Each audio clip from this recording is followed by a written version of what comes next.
बहुत वधिया रहा मेरा एक्सपीरियंस और यूनीक फील्ड है और दोबारा तो सीखिया सी और मेरे नाल मेरे शेरपा है मिंगमा शेरपा उन्होंने नाल नू करके मैं ये एक्सपीडिशन कंप्लीट किया। मेरी शुरुआत NCC तो हुई सी। वो पहला तो मैं कुछ जानती नहीं सी पहला माउंटेनियरिंग के बारे में। हालांकि मैं माउंटेन च ही बसदी हाँ, मेरा जो पिंड है माउंटेन से है, पर मैं कदे मैनू मौका नहीं मिलिया सी कि माउंटेनियरिंग होंदी की चीज़ है। एक्चुअली सफ़र तो सच में लंबा से, क्योंकि ये जो ड्रीम था ये ना मेरा पिछले साल का ड्रीम नहीं है, ये मेरे 6 साल का ड्रीम है। तो मैं इस ड्रीम लिए बहुत ज़्यादा मेहनत की है, बहुत ज़्यादा स्ट्रगल किया है। मेरे को इन्ना अच्छा शेरपा है और गाइड है जो मैनू सपोर्ट कर रहा सी। पहली बात तो मेरा मुराल कदे डाउन नहीं हुआ और फिर जी मुश्किल उत्थे आती ने क्रेवास तुहानू क्रॉस करना पैना, जंप करना पैना,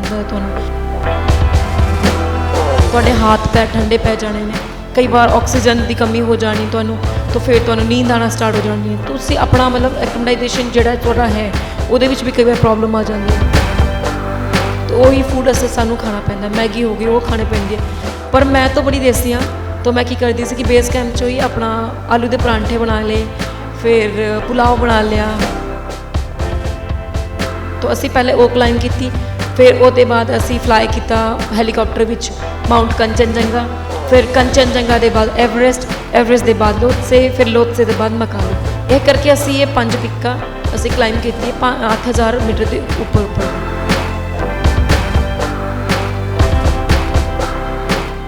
हाल ही दे विच बलजीत कौर ने माउंट एवरेस्ट दे उपर अपना फतेह की है, तो इस वेले साडे नाल गल करने के लिए मौजूद है चंडीगढ़ विखे बलजीत अज पहुंचे। वेलकम टू द रोजाना स्पोक्समैन।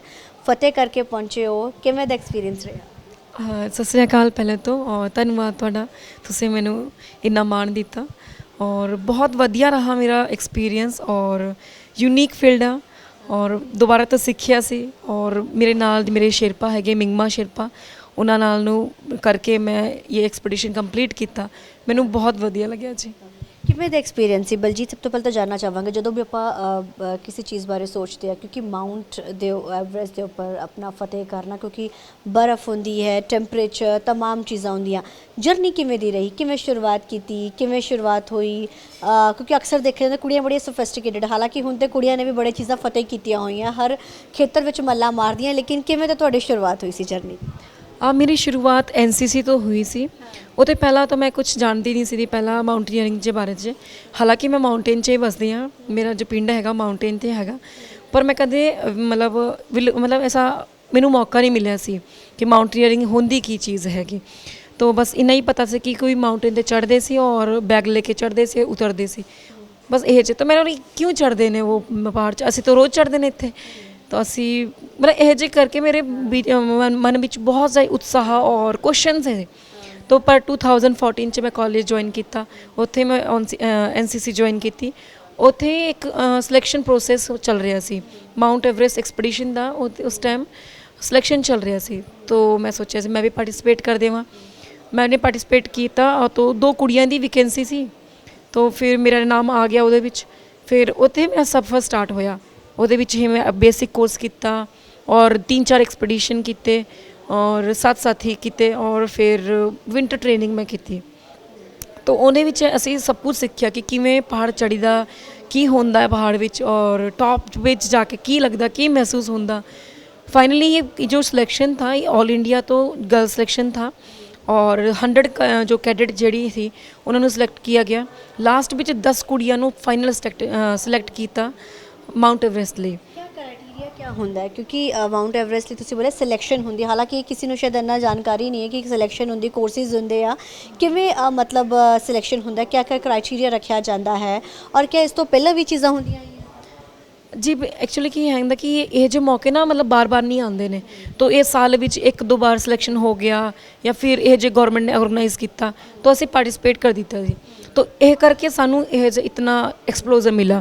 पर अगर तुसी प्राइवेट करते हैं तो तुहानू पहले कोर्स करना पैना 28 डेज़ का बेसिक कोर्स, एडवांस कोर्स होंदा 28 डेज़ का, और फिर तुहानू ये 2-3 पिक तुहानू चढ़नी पैनी है 6000 की 7000 की तुहानू चढ़नी पैनी। तुहानू अपनी बॉडी को टैसट करना पैना है कि तुहाडी जो बॉडी हैगी 7000 मीटर कितनी की रिएक्ट कर रही है ने और 2000 जो 6000 ਹੈ ਉਹਨੇ ਵਿੱਚ ਕਿੰਨਾ ਤੁਹਾਡੀ ਜੋ ਬੋਡੀ ਹੈਗੀ ਕੀ ਰਿਐਕਟ ਕਰ ਰਹੀ ਹੈ, ਤਾਂ ਤੁਹਾਨੂੰ ਆਪਣੀ ਬੋਡੀ ਦੇ ਬਾਰੇ ਵਿੱਚ ਜਾਣਨਾ ਪੈਣਾ ਹੈ। ਤੋ ਇਹ ਕਰਕੇ ਸਾਨੂੰ ਵੀ ਇਹ ਜੇ ਕਰਕੇ ਸਟੈਪ ਬਾਏ ਸਟੈਪ ਲੈ ਜਾਇਆ ਗਿਆ ਔਰ ਸਾਡੀ ਜੋ ਵਿੰਟਰ ਟ੍ਰੇਨਿੰਗ ਹੋਈ ਸਿਆਚਨ ਗਲੇਸ਼ੀਅਰ ਵਿੱਚ, ਤਾਂ ਉਹ ਤੋਂ ਕੁਝ ਇਹੋ ਜਿਹਾ ਹੋ ਗਿਆ ਕਿ ਚਲੋ ਗਵਰਨਮੈਂਟ ਨੇ ਆਰਗੇਨਾਈਜ਼ ਕੀਤਾ ਤਾਂ ਕਰਕੇ ਸਾਨੂੰ ਫੈਸਿਲਿਟੀ ਮਿਲੀ ਸੀ। ਪਰ ਅਗਰ ਕੋਈ ਵਿਚਾਰਾ ਜਿਹੜਾ ਉਹਨਾਂ ਨੂੰ ਫੈਸਿਲਿਟੀ ਨਹੀਂ ਮਿਲਦੀ ਹੈ ਤਾਂ ਉਹ ਇਹ ਕਰ ਸਕਦਾ ਹੈ ਕਿ ਆਪਣੀ ਟ੍ਰੇਨਿੰਗ ਖੁਦ ਆਪਣੇ ਆਪ ਆਰਗੇਨਾਈਜ਼ ਕਰ ਸਕਦਾ ਹੈ। ਤਾਂ ਉਹਨੇ ਵਿੱਚ ਚਾਹੀਦਾ ਕਿ ਤੁਹਾਨੂੰ ਥੋੜ੍ਹੀ ਜਿਹੀ ਨੌਲੇਜ ਹੋਣੀ ਚਾਹੀਦੀ ਇਹਦੀ ਉਸ ਫੀਲਡ ਦੀ। ਅਸੀਂ ਇਸ ਤੋਂ ਹਟ ਕੇ ਗੱਲ ਕਰਦੇ ਹਾਂ, ਜਦੋਂ ਸ਼ੁਰੂਆਤ ਕੀਤੀ ਚੜ੍ਹਨ ਦੀ, ਜਦੋਂ 8000 ਫਤਿਹ ਕੀਤਾ, ਕਿਵੇਂ ਦਾ ਸਫ਼ਰ ਰਿਹਾ, ਕਿਵੇਂ ਦੀ ਪਰੇਸ਼ਾਨੀਆਂ ਆਈਆਂ, ਕਿਵੇਂ ਦੀ ਜਰਨੀ ਰਹੀ, ਕਿਉਂਕਿ ਲੰਬਾ ਸਫ਼ਰ ਸੀ ਬਹੁਤ। एक्चुअली सफ़र तो सच में लंबा से, क्योंकि ये जो ड्रीम था ये ना मेरा पिछले साल का ड्रीम नहीं हैगा, ये मेरे 6 साल का ड्रीम हैगा। तो मैं इस ड्रीम ਲਈ बहुत ज़्यादा मेहनत की है, बहुत ज़्यादा स्ट्रगल किया है और चलो सफ़र तो हो ही गया था तय निगमा जी दाई जो मेरे है उन्होंने नाल। और पहली बात तो है कि यह जो शेरपा मैनू मिलिया, इन्होंने मतलब शेरपा कहते हैं इन्होंने, माउंटेन गाइड ने, ये तो एक कम्यूनिटी हैगी शेरपा, तो ये यही काम करती ने, मतलब बंदियां नू पहाड़ी चढ़ाती ने 8000 रुपये मतलब रो फिक्स करते हैं।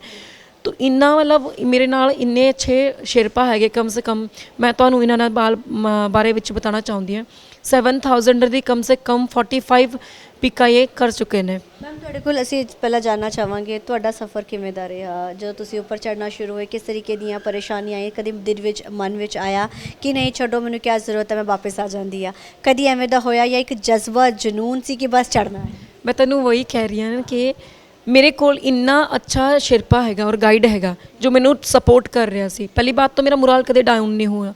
ਔਰ ਫਿਰ ਜਿਹੜੀ ਮੁਸ਼ਕਿਲਾਂ ਉੱਥੇ ਆਉਂਦੀਆਂ ਨੇ, ਕ੍ਰੇਵਾਸ ਤੁਹਾਨੂੰ ਕ੍ਰੋਸ ਕਰਨਾ ਪੈਣਾ, ਜੰਪ ਕਰਨਾ ਪੈਣਾ ਤੁਹਾਨੂੰ, ਔਰ ਬੜੇ ਬੜੇ ਲੈਡਰ ਹੁੰਦੇ ਨੇ ਤੁਹਾਨੂੰ ਉਹ ਕ੍ਰੋਸ ਕਰਨੇ ਪੈਣੇ, ਔਰ ਫਿਰ ਕ੍ਰੈਂਪੋਨ ਤੁਸੀਂ ਪਹਿਨੇ ਹੁੰਦੇ ਨੇ ਪੈਰ ਵਿੱਚ, ਤਾਂ ਉਹ ਕ੍ਰੋਸ ਕਰਨੇ ਮੁਸ਼ਕਿਲ ਜਾਂਦੇ ਨੇ, ਤੁਹਾਡੇ ਹੱਥ ਪੈਰ ਠੰਡੇ ਪੈ ਜਾਣੇ ਨੇ, ਕਈ ਵਾਰ ਆਕਸੀਜਨ ਦੀ ਕਮੀ ਹੋ ਜਾਣੀ ਤੁਹਾਨੂੰ, ਤਾਂ ਫਿਰ ਤੁਹਾਨੂੰ ਨੀਂਦ ਆਉਣਾ ਸਟਾਰਟ ਹੋ ਜਾਣੀ ਹੈ, ਤੁਸੀਂ ਆਪਣਾ ਮਤਲਬ ਐਕਮੋਡੇਸ਼ਨ ਜਿਹੜਾ ਤੁਹਾਡਾ ਹੈ ਉਹਦੇ ਵਿੱਚ ਵੀ ਕਈ ਵਾਰ ਪ੍ਰੋਬਲਮ ਆ ਜਾਂਦੀਆਂ ਨੇ। ਪਰ ਮੈਂ ਬੜੀ ਲੱਕੀ ਹਾਂ ਕਿ ਮੇਰੇ ਨਾਲ ਇਹ ਕੁਝ ਵੀ ਨਹੀਂ ਹੋਇਆ, ਕਿਉਂਕਿ ਮੈਂ ਪਹਿਲੀ ਟ੍ਰੇਨਿੰਗ ਬਹੁਤ ਸਖਤ ਕੀਤੀ ਹੈ ਔਰ ਮੇਰੇ ਨਾਲ ਸ਼ੇਰਪਾ ਬੜੇ ਮਜ਼ੇਦਾਰ ਨੇ।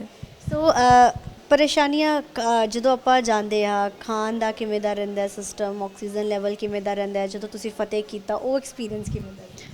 ਦੇਖੋ ਖਾਣੇ ਵਿੱਚ ਤਾਂ ਪਹਿਲੀ ਬਾਤ ਤਾਂ ਜਿੰਨਾ ਤੁਸੀਂ ਖਾਣਾ ਹੈਗਾ ਉਹ ਪਲੇਨ ਵਿੱਚ ਖਾ ਲਓ, ਉੱਥੇ ਜਾ ਕੇ ਤਾਂ ਫਿਰ ਭੁੱਖ ਕਮ ਹੋ ਜਾਂਦੀ ਹੈ ਔਰ ਫਿਰ ਇੰਨਾ ਮਿਲਦਾ ਵੀ ਨਹੀਂ ਹੈ ਜੋ ਤੁਹਾਨੂੰ ਚਾਹੀਦਾ ਹੈ। ਔਰ ਸਪੈਸ਼ਲੀ ਨੇਪਾਲ, ਅਸੀਂ ਨੇਪਾਲ ਵਿੱਚ ਤੇ ਤਾਂ ਇੰਡੀਅਨ ਟੇਸਟ ਫੂਡ ਤਾਂ ਤੁਹਾਨੂੰ ਮਿਲੂਗਾ ਨਹੀਂ, तो सब कुछ जो मिलूगा वो तो पूरा नेपाली फूड थोड़ा बहुत मिलूगा और थोड़ा बहुत बाहर का कोरियन फूड हो गया, मतलब ਜਿਹੜਾ ਤੁਸੀਂ ਬਾਹਰ 'ਚ ਫੂਡ ਦੇਖਦੇ ਹੋ ਜਿਹੜਾ ਰੈਡੀ ਟੂ ਈਟ ਹੋ ਗਿਆ, ਤਾਂ ਉਹੀ ਫੂਡ ਸਾਨੂੰ ਖਾਣਾ ਪੈਂਦਾ। ਮੈਗੀ ਹੋ ਗਈ ਉਹ ਖਾਣੇ ਪੈਂਦੀ ਹੈ। ਪਰ ਮੈਂ ਤਾਂ ਬੜੀ ਦੇਸੀ ਹਾਂ, ਤਾਂ ਮੈਂ ਕੀ ਕਰਦੀ ਸੀ ਕਿ ਬੇਸ ਕੈਂਪ 'ਚੋਂ ਹੀ ਆਪਣਾ ਆਲੂ ਦੇ ਪਰਾਂਠੇ ਬਣਾ ਲਏ, ਫਿਰ ਪੁਲਾਓ ਬਣਾ ਲਿਆ या खिचड़ी जो बना ली कुछ, तो यह जा करके पैक करके उपमा लेके जाना ही लेना है। तो मैं यह कुछ चटपटा हो गया, कुछ नमकीन असी ले जावें, तो मतलब यह जी चीज़ें असी मतलब कलैक्ट करके लेके जाने सी। तो फिर यह जैसे खाते भी ना, और खाना खाया भी नहीं जाता, वो तो भूख ही नहीं होती। पहली बात तो एक तो अल्टीट्यूड अप आ गया ने, ऊपर ऑक्सीजन कमी है और तुसी पहले थके बहुत हो, और फिर देखा जाए तो जो मेटाबॉलिज्म है वो भी थोड़ा डिस्टर्ब हो गया ने, क्योंकि थोड़े जो डाइजेशन सिस्टम है वो थोड़ा डिस्टर्ब हो जाता है उत्थे जाके, क्यों डाइजेशन होने में थोड़ा टाइम लगता है। तो मतलब बहुत जी मुश्किल होंदी ने और खाने लिए, पर फिर भी सफ़र बहुत जज्बा सीगा कि मैं फतेह करना है, सोच के गए सी? हाँ जी बिल्कुल सोच के गए से। तो सानू कोई ऐसा नहीं है कि उत्थे कोई ये सफ़र तो साड़ा बहुत पहले शुरू हो जाना चाहिए था, पर चलो कोई नहीं, थोड़ा लेट होया। और असी ये जो मिशन है 8,000 साथी असी क्लाइम किए सी, तो ये 30 दिन में ख़त्म कर दिता सी। हाँ जी जी इकट्ठे किवें, मतलब उसनों किवें डिफाइन किया? अलग अलग रीजन होंगे जी, अलग अलग पिका होंगी है कि एक पिक जी मैं तो अन्नापूर्णा मैंने तो दस दूँ, माउंट अन्नापूर्णा, तो ये बहुत टेक्निकल पिक ने और बहुत डेंजरस पिक ने। तो असी पहले वो क्लाइम की, फिर उसके बाद असी फ्लाई किया हैलीकॉप्टर विच माउंट कंचनजंगा, फिर कंचनजंगा के बाद एवरेस्ट, एवरेस्ट के बाद लोत्से, फिर लोत्से के बाद मकालू। यह करके असी ये 5 पिक्का असी क्लाइम की 8,000 मीटर के उपर उपर दी। तो जो दवाइयाँ वगैरह सब चीज़ां नाल रखियां जांदियां है, और किसी तरीके की कोई दिक्कत मतलब जो आती तो एकदम तो इंस्टेंट चीज़ां हो जाती, बॉडी नूं किवें स्टैबल कर दे? पहली बात तो मैनू जी जो पता है कि दवाई खाना मतलब ऊपर जाके ਤਾਂ ਥੋੜਾ ਜਿਹਾ ਉਹ ਟ੍ਰਿਕੀ ਹੋ ਜਾਂਦਾ ਨੇ, ਕਿਉਂਕਿ ਦਵਾਈ ਮਤਲਬ ਤੁਸੀਂ ਬਿਮਾਰ ਹੈਗੇ ਪਰ ਠੀਕ ਹੈ ਕਈ ਵਾਰ ਐਮਰਜੈਂਸੀ ਹੈ ਹੋ ਪੈਂਦੀ ਹੈ ਤਾਂ ਅਸੀਂ ਦਵਾਈ ਰੱਖਦੇ ਹਾਂ ਨਾ, ਪਰ ਮੈਂ ਇਹ ਦਵਾਈ ਯੂਜ਼ ਨਹੀਂ ਕੀਤੀ ਮੇਰੇ ਮਾਊਂਟੇਨ ਵਿੱਚ, ਮੈਨੂੰ ਲੋੜ ਹੀ ਨਹੀਂ ਪਈ। ਔਰ ਫਿਰ ਮਾਊਂਟੇਨ 'ਚ ਵੀ ਦਵਾਈ ਖਾਣਾ ਥੋੜਾ ਰਿਸਕੀ ਹੋ ਜਾਂਦਾ ਕਿਉਂਕਿ ਉਹ ਰਿਐਕਸ਼ਨ ਕੁਛ ਹੋਰ ਕਰ ਜਾਂਦੀ ਹੈ, ਫਿਰ ਤੁਹਾਨੂੰ ਡਾਊਨ ਹੀ ਆਉਣਾ ਪੈਂਦਾ, ਫਿਰ ਉੱਪਰ ਨਹੀਂ ਜਾਣਾ ਪੈਂਦਾ, ਇਹ ਜਿਹਾ ਹੁੰਦਾ। ਹੁਣ ਅਗਲਾ ਕਿਆ ਸੋਚ ਰੱਖਿਆ, ਅਗਲਾ ਅੱਗੇ ਕਿਆ ਕਰਨਾ? ਅੱਗਾ ਵੀ ਕੁਛ ਹੈਗਾ ਬਹੁਤ ਵਧੀਆ ਹੈਗਾ ਔਰ ਪਲਾਨ ਕੀਤਾ ਹੈ ਅਸੀਂ, ਪਹਿਲਾਂ ਅਸੀਂ ਟ੍ਰੇਨਿੰਗ ਤੇ ਫੋਕਸ ਕਰਾਂਗੇ ਫਿਰ ਅਸੀਂ ਤੁਹਾਨੂੰ ਪਲਾਨ ਵੀ ਦੱਸਾਂਗੇ। ਸੋ ਫਿਰ ਬਚਪਨ ਤੋਂ ਸੀਗਾ ਕਿ ਮੈਂ ਮਤਲਬ ਮਾਊਂਟ ਐਵਰੈਸਟ ਹੀ ਕਰਨਾ ਹੈ, ਸੋਚਿਆ ਸੀ ਕਦੀ ਕੁਝ ਹੋਰ ਡ੍ਰੀਮ ਸੀ? ਛੋਟੇ ਹੁੰਦੇ ਤਾਂ ਪਤਾ ਹੀ ਨਹੀਂ ਸੀ ਸਾਨੂੰ ਕਿ ਕੀ ਹੁੰਦਾ ਹੈ ਮਾਊਂਟ ਐਵਰੈਸਟ, ਕੀ ਹੁੰਦਾ ਹੈ ਟ੍ਰੇਨਿੰਗ ਕੈਂਪ। ਐਕਚੁਅਲੀ ਮੈਂ ਤੁਹਾਨੂੰ ਦੱਸਦੀ ਹਾਂ ਕਿ ਅਗਰ ਤਾਂ ਸਾਨੂੰ ਪਹਿਲੇ ਹੀ ਗਾਈਡਲਾਈਨ ਮਿਲ ਜਾਂਦੀ ਆ ਕਿ ਇਹ ਜਿਹੀ ਕੁਝ ਚੀਜ਼ਾਂ ਹੁੰਦੀਆਂ, ਗਾਈਡੈਂਸ ਮਿਲ ਜਾਂਦੀ, ਅਵੇਅਰਨੈਸ ਹੁੰਦੀ ਹੈ ਸਾਡੇ, ਕਿਉਂਕਿ ਮੇਰਾ ਜਿਹੜਾ ਵਿਲੇਜ ਹੈਗਾ ਉਹ ਬਹੁਤ ਥੋੜਾ ਜਿਹਾ पिछड़ा भी नहीं बोल सकते अब तो उन्होंने, अब तो बड़ा फेमस हो गया ना, तो मैं थोड़ा सा ये कह सकती हूँ कि थोड़ा जा उन्होंने अवेयरनेस कम हैगी।